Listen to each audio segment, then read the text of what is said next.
Palavra da Verdade, com Hernandes Dias Lopes. Eu quero pregar um sermão que preguei há 9 anos.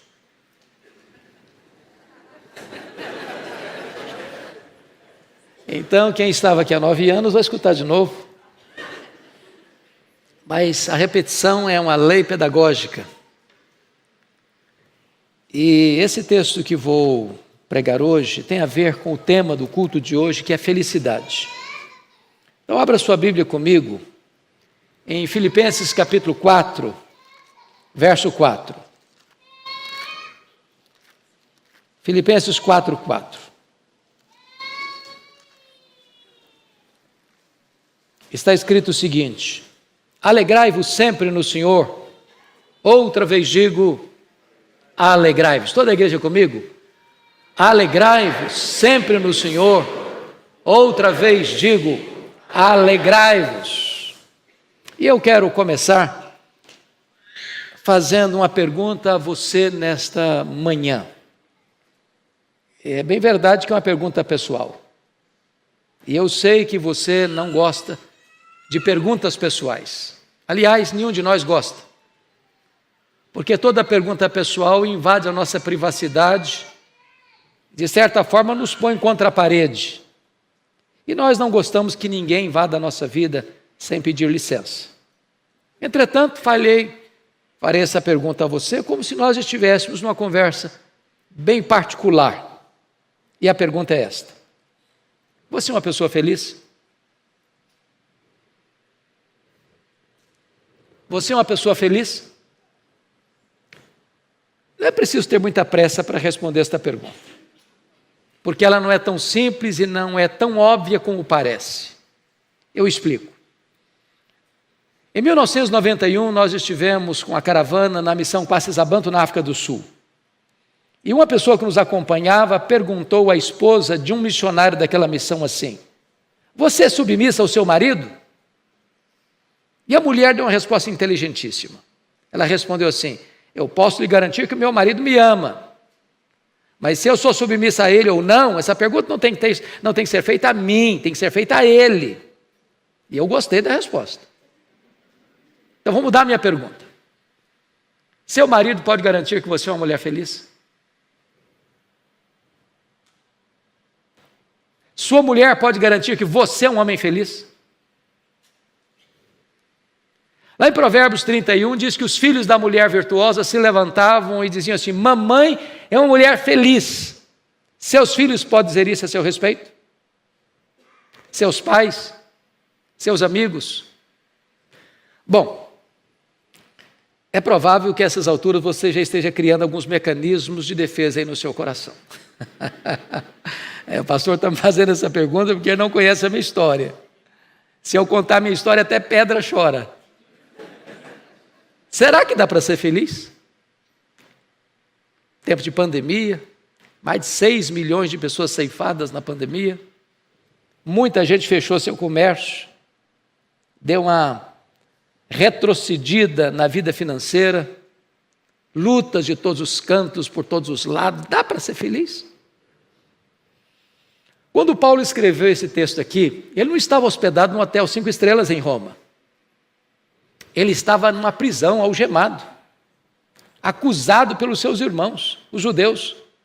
E ele diz: alegrai-vos sempre no Senhor. Outra vez digo, alegrai-vos.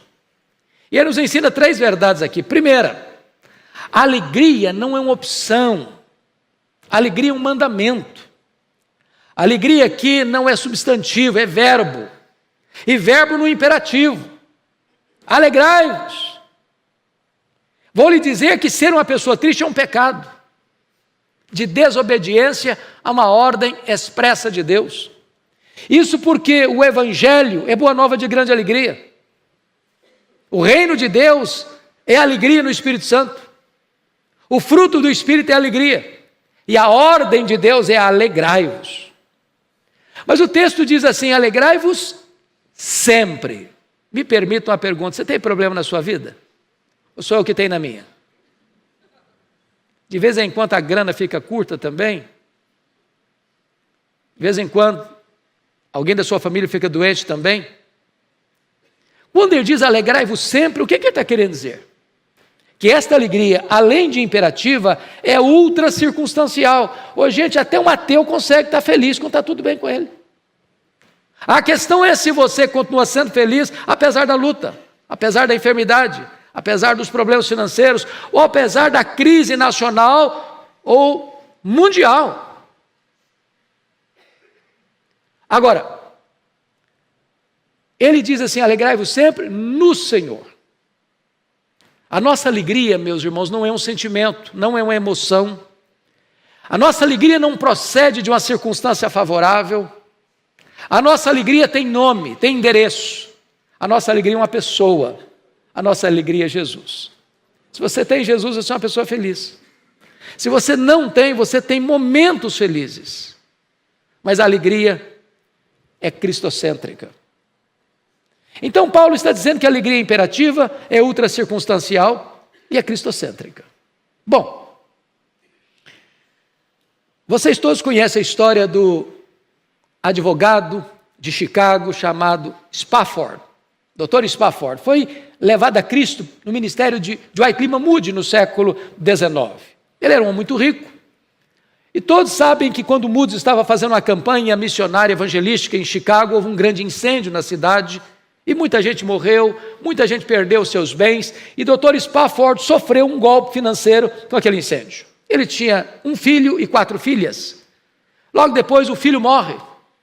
E ele encontra um momento doloroso na vida de um grande luto.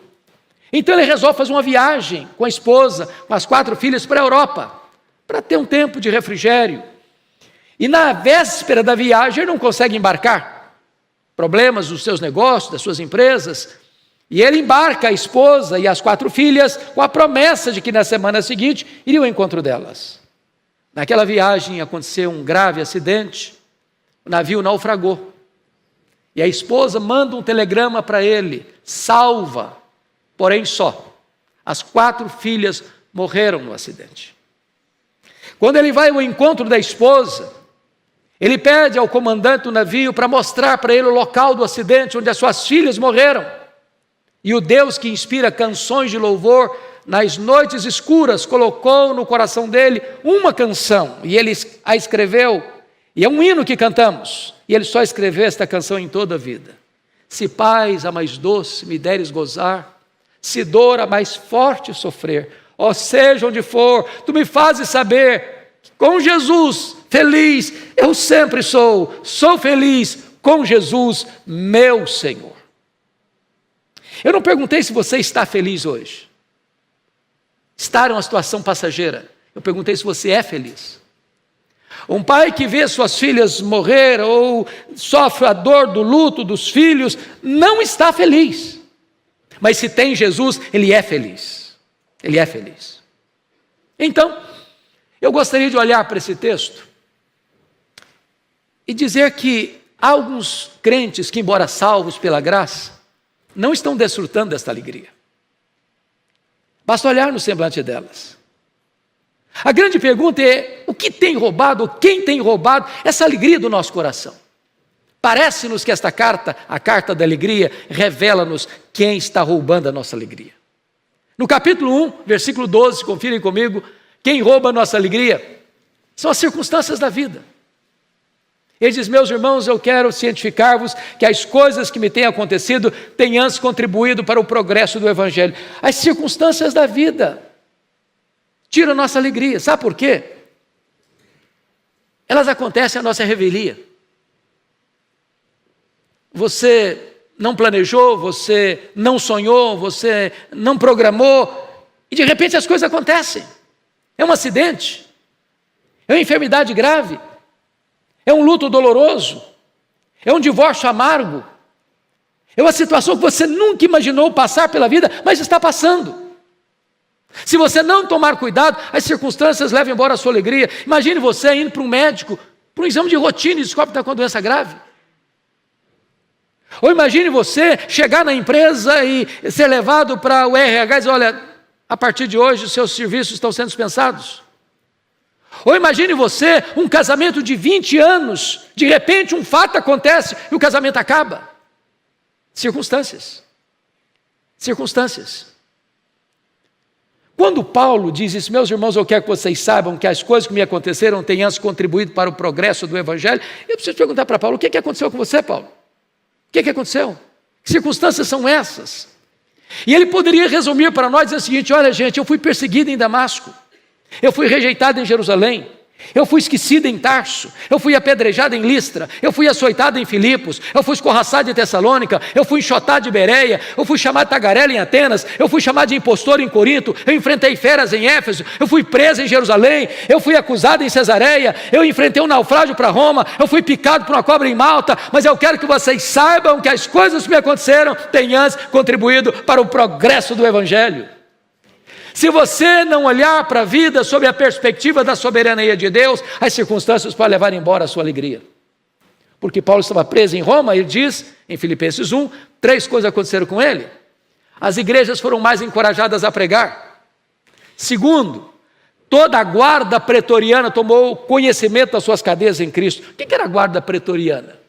Era a soldadesca de elite de Roma. Eram 16 mil soldados da mais alta patente. Se Paulo estivesse solto, ele jamais teria alcançado aquela elite de Roma.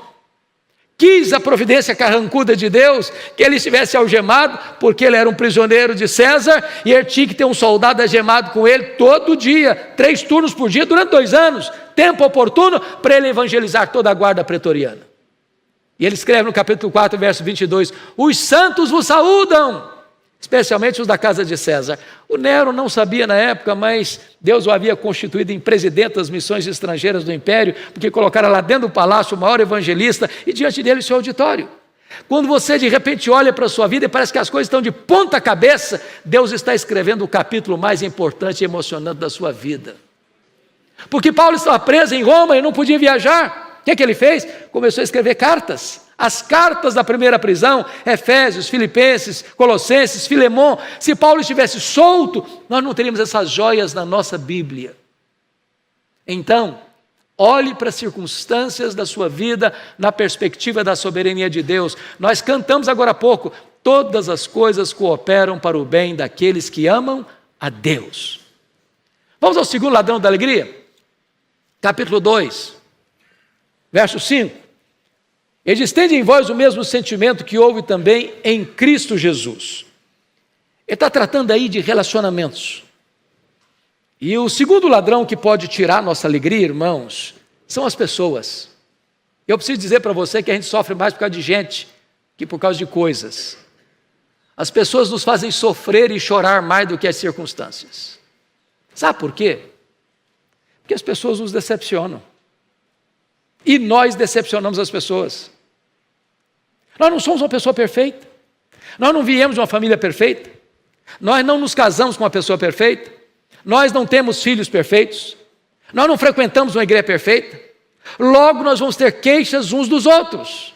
Logo não tem vida saudável sem o exercício do perdão. Sem perdão você não tem vida saudável. Aliás, a Bíblia chega a dizer que se você não perdoa, você não pode orar, você não pode adorar, você não pode trazer sua oferta, você não pode ser perdoado. Perdão é vital. Aliás, perdão é questão de bom senso. Bom senso. Quem guarda mágoa no coração, sabe o que a Bíblia diz? Quem guarda mágoa no coração adoece. Guardar mágoa no coração é a mesma coisa de tomar um copo de veneno pensando que o outro aqui vai morrer. É autofagia, é autodestruição. Se você guardar mágoa no seu coração, essa pessoa vai controlar você, vai botar você numa camisa de força, num cabresto. Você vai chegar em casa com fome para almoçar ou jantar e a pessoa se assenta na mesa com você e tira o seu apetite. Você vai tirar uma soneca, a pessoa deita do seu lado e vira o seu pesadelo. Você vai sair de férias com a família, a pessoa pega carona com você e estraga as suas férias. A única maneira de você ser livre é perdoar. Agora, perdoar não é fácil não, viu gente? Mas é necessário. Eu já tive muitas dores na vida. Muitas. Mas talvez a dor mais aguda que eu já tive na minha história aconteceu no dia 2 de agosto de 1982. Eu estava começando meu pastorado em Bragança Paulista. Meu irmão, que era acima de mim, tinha feito aniversário no dia anterior, no dia 1º de agosto. E no dia 2 de agosto ele foi assassinado com 11 golpes de faca, todos mortais, pelo primo primeiro da sua mulher. A dor foi tão aguda, tão avassaladora, que na hora que eu recebi o telefonema eu perdi a voz. Quando Deus me deu forças e me recobrou a voz, a primeira palavra que Deus botou na minha boca foi esta: eu perdoo o assassino. Eu não tinha outra opção. Ou perdoava ou adoecia. Ou perdoava ou minha vida viraria um inferno. Ou perdoava ou teria que abandonar o ministério. Mas eu quero lhes dizer que o perdão é maior que o ódio. O perdão cura, o perdão restaura. O perdão é a asepsia da alma, é a faxina da mente, é a alforria do coração. Perdoe. A igreja de Filipos era uma igreja maravilhosa. Porta para fora, missionária. Porta para dentro, os irmãos estavam batendo a cabeça. Pasmem vocês, pasmem vocês. Até as mulheres estavam brigando na igreja.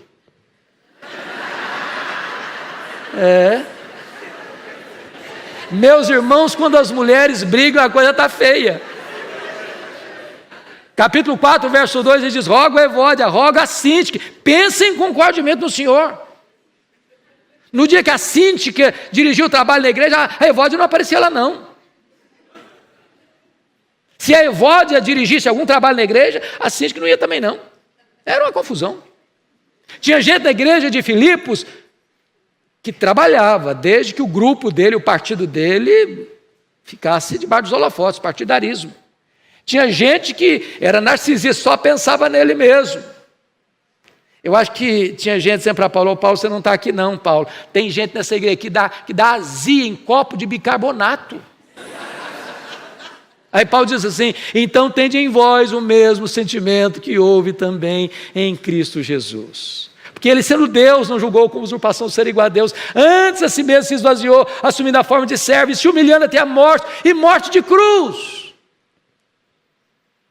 Então, deixa eu te dizer, dá um jeito de perdoar, dá um jeito de aprender a conviver. Porque se você não aprender, as pessoas vão roubar a sua alegria. Mas no capítulo 3, versículo 19, há uma outra coisa que tira a alegria. Eu sei que aqui em São Paulo, o pulmão, o coração econômico do Brasil, vocês não enfrentam esse problema. Eu não posso falar porque sou capixaba, então estou livre dessa. É o problema com as coisas materiais, preocupação com as coisas materiais, né? Dinheiro aqui em São Paulo não é problema, né? Solução. Então olha aí que está escrito no capítulo 3, 19. O destino deles é a perdição, o Deus deles é o ventre, a glória deles está na sua infâmia, visto que só se preocupam com as coisas terrenas. Só se preocupam.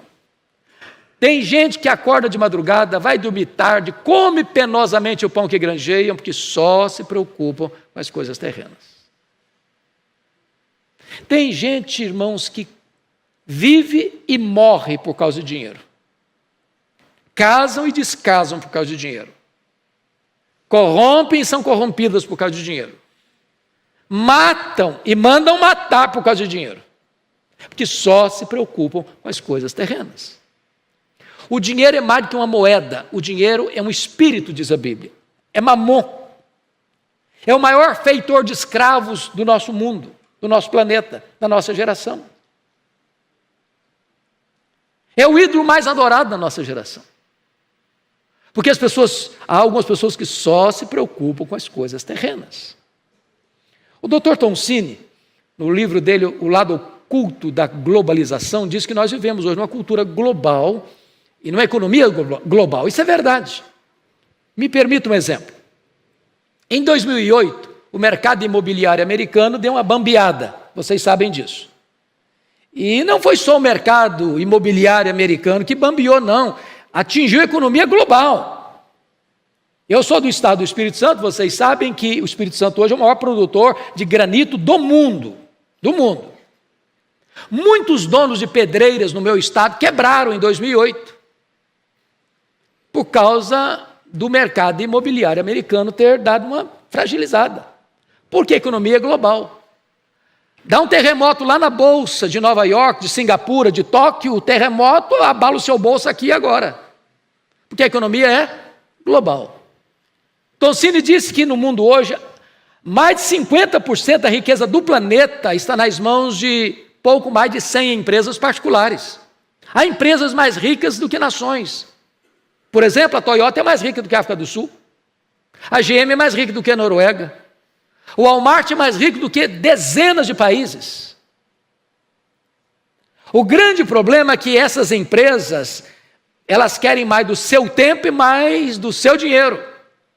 Se você vai se arrebentar, se a sua família vai se arrebentar, se o seu casamento vai acabar, se a sua saúde vai embora, não interessa, é que essa máquina tem que girar, e para essa máquina girar, você tem que consumir mais, se nós entramos de cabeça no consumismo. Quer um exemplo? Na década de 50, nós consumíamos 5 vezes menos do que consumimos hoje, não éramos menos felizes por isso. Eu não sou referência, porque eu fui criado na região rural. Eu que me lembro, só tive um brinquedo comprado em loja, um carrinho de plástico. Posso lhes garantir que não foi preciso me levar para psicólogo por causa disso. Porque hoje, quando uma criança nasce, ela já tem mais brinquedo que ela consegue brincar a vida inteira. Hoje você dá um brinquedo para uma criança, ela brinca longas 2 horas, encosta no canto, é sucata e quer outro. E se você não der, ela entra em crise psicológica, tem que levar para o psicólogo.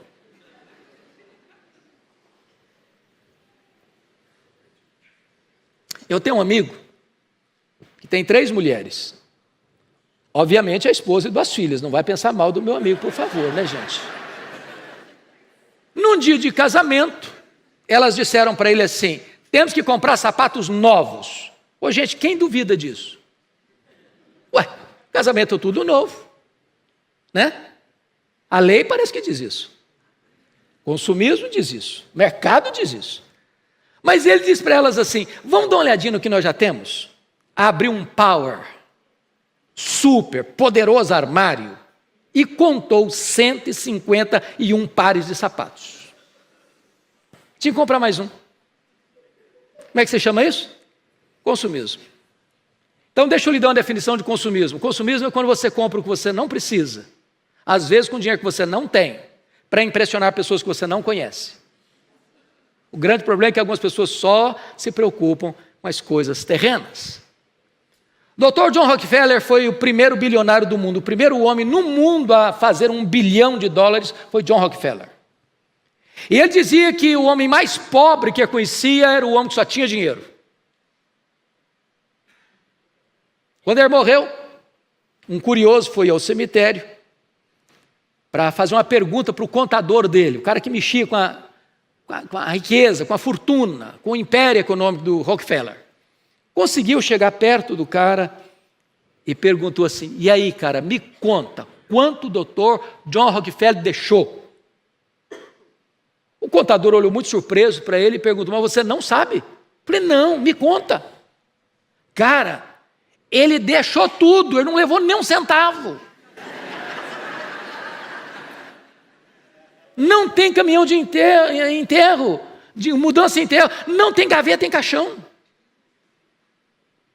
Quantas vezes você fica desesperado e você não tem tempo para você não tem tempo para a família, você não tem tempo para a igreja, você não tem tempo para Deus, você não tem tempo para cuidar de você mesmo, porque só se preocupam com as coisas terrenas. A Bíblia diz: ajuntai para vocês tesouros lá em cima, onde nem atrás, nem a ferrugem, nem os ladrões podem tomar de você. Se você botar o coração no dinheiro, você nunca vai estar satisfeito.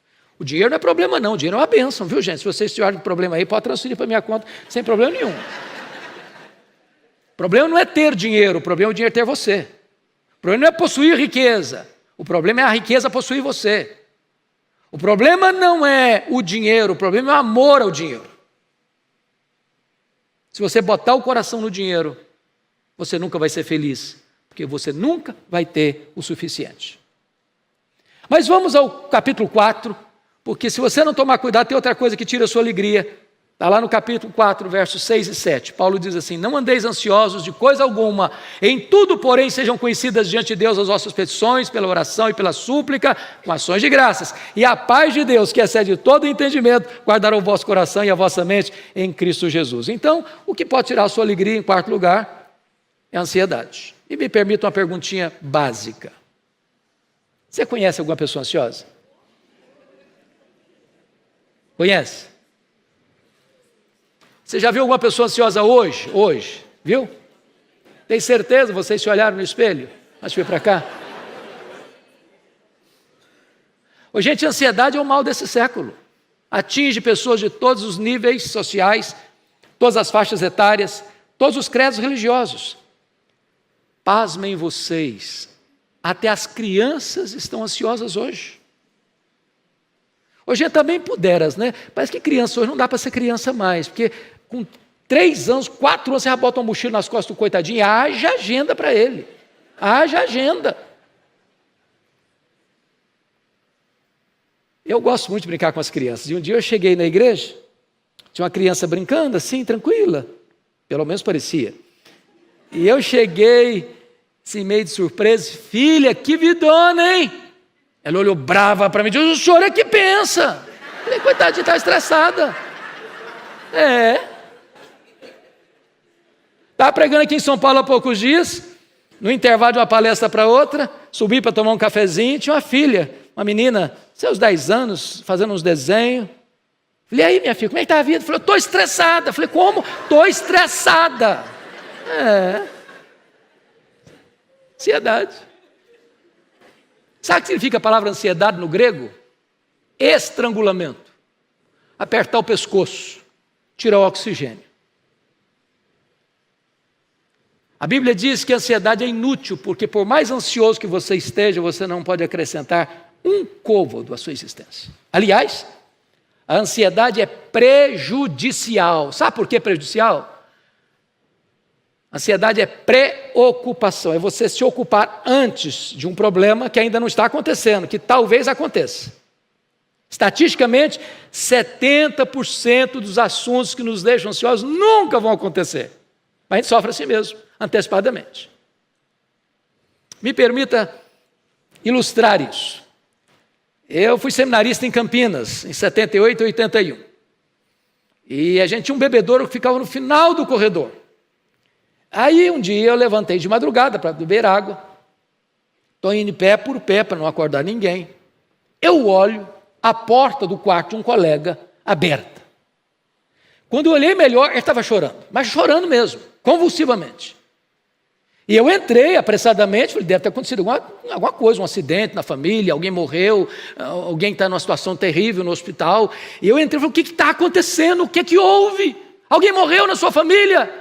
Ele falou, estou com medo da minha mãe morrer. Eu falei, qual o problema dela? Não, não tem problema não, eu só estou com medo dela morrer um dia. Eu falei, camarada, mas deixa sua mãe viver, homem. Gente, tem mais de 40 anos isso, a mulher está viva até hoje.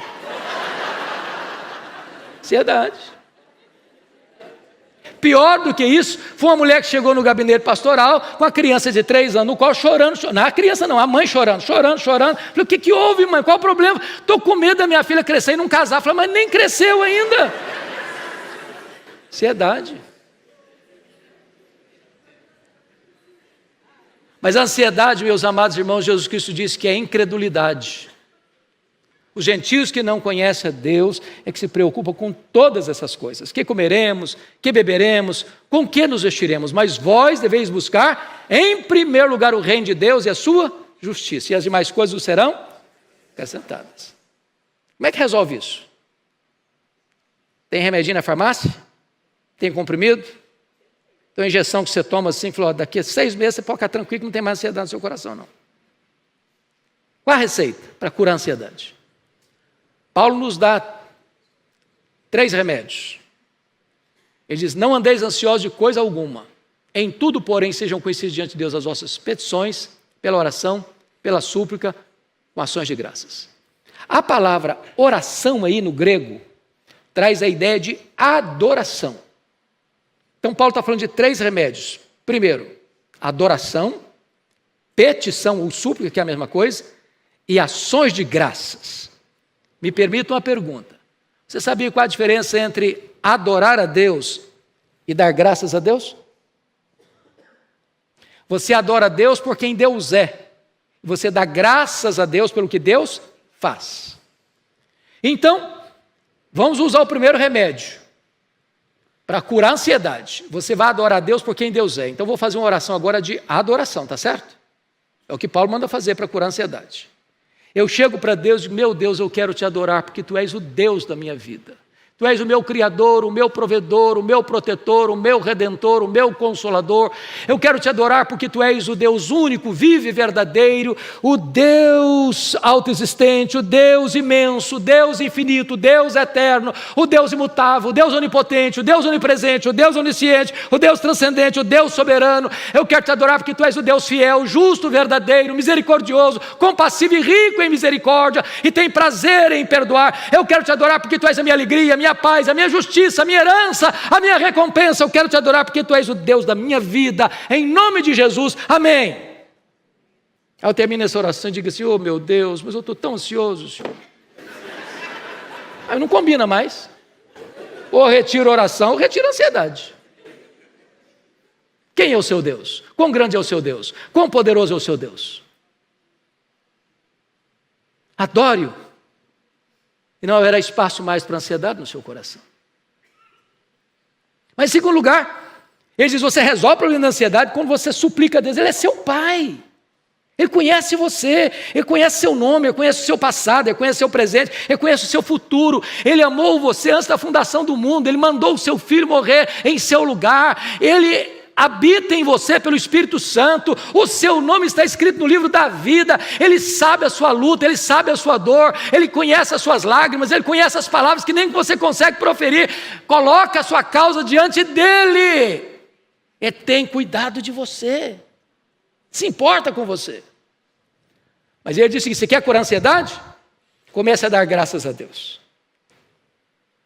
Meus irmãos, eu tenho escutado alguns crentes assim, pastor, dá para dar graças não, pandemia, e o senhor não sabe a magrela que eu passei, a luta que eu vivi, o senhor não sabe quanta luta eu passei, aliás, eu tive que enterrar algumas pessoas da minha família.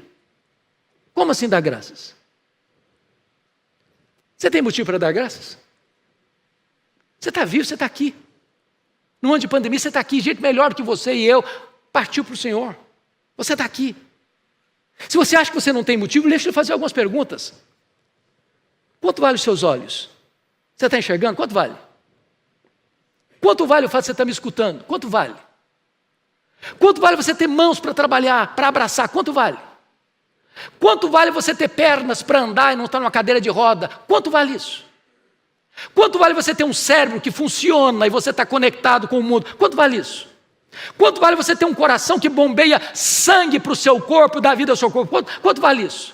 Quanto vale você ter pulmões que jogam ar para dentro de você? Nesta pandemia, um dos maiores banqueiros do mundo morreu, e a filha dele disse o seguinte, o que foi mais curioso, que meu pai, sendo dono de um império econômico, morreu por aquilo que era de graça. Quanto vale o fato de você não estar num respirador mecânico? Quanto vale?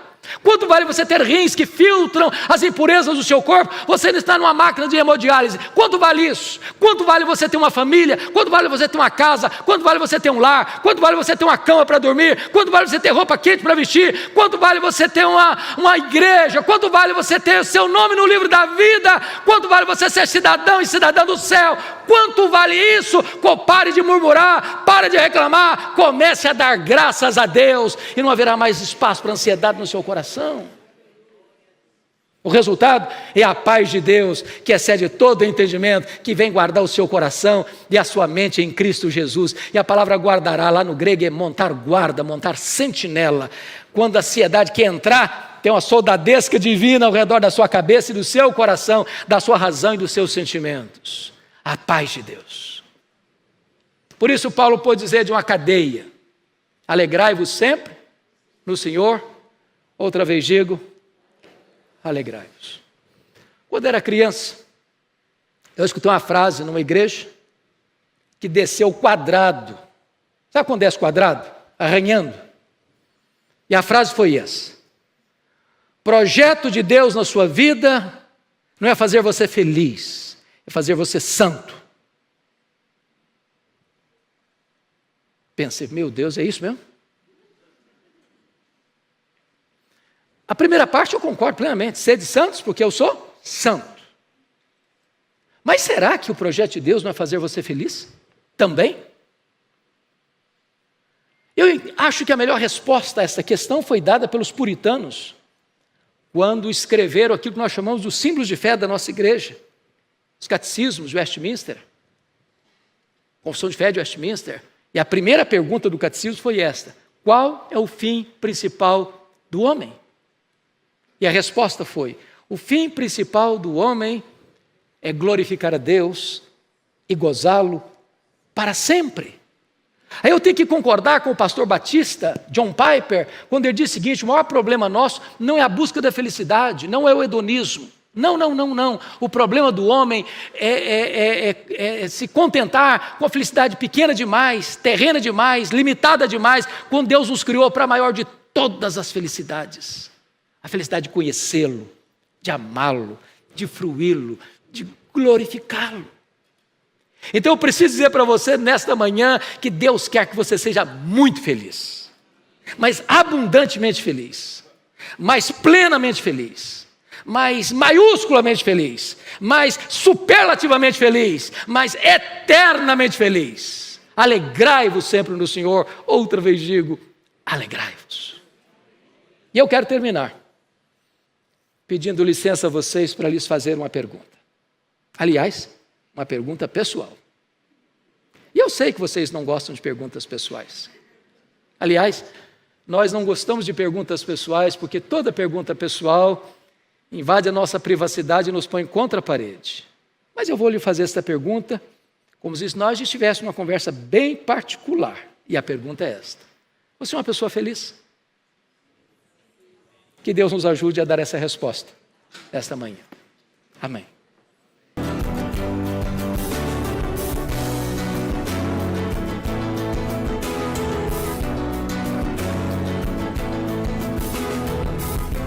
Palavra da Verdade, com Hernandes Dias Lopes.